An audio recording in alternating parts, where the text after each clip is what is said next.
IG Islamabad तबादला case Azam Khan सवाती होरां दे गले पै गया है। सुप्रीम कोर्ट में chief justice Pakistan justice Saqib Nisar होरां ने IG इस्लामाबाद तबादला केस की समाअत करदे होए आख्या कि गरीब आदमी नाल बदमाशी किसी सूरत भी कबूल नहीं करांगे। पुलिस ने जो भी करना है कानून के मुताबिक करे।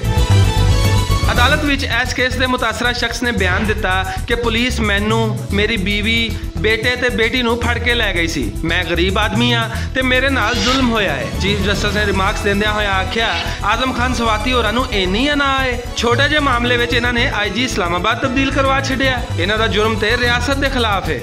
अदालत ने नैब FIA ते IB ते मुश्तमिल JIT तश्कील देंदियां होया आख्या कि अटारनी जनरल JIT लई नाम देन ते JIT तहकीक करेगी ते 14 दिनों विच रिपोर्ट जमा कराएगी। भावें सुलह हो भी गई है फिर भी आजम सवाती का जुर्म रियासत के खिलाफ है। सुप्रीम कोर्ट वालों तश्कील दी जाने वाली JIT आजम सवाती होरां दे असासियां दी भी तहकीक करेगी। चीफ जस्टिस ने आजम सवाती होरां ते आइन दे आर्टिकल 82F1 का इतलाक करदियां होया इख्तियारात दे नजायज इस्तेमाल का मुकदमा चलान का भी ऐलान किया। चीफ जस्टिस होरां आख्या कि आजम खान सवाती होरी मनन कि उन्होंने ज्यादती की है ते अपने ओहदे तो इस्तीफा देन नहीं तो कानूनी कार्रवाई का सामना करने लई तैयार हो जान। अज दी समाअत तो बाद लगता है कि आजम खान सवाती दा अपने सरकारी ओहदे ते बाकी रहना मुश्किल हो गया है।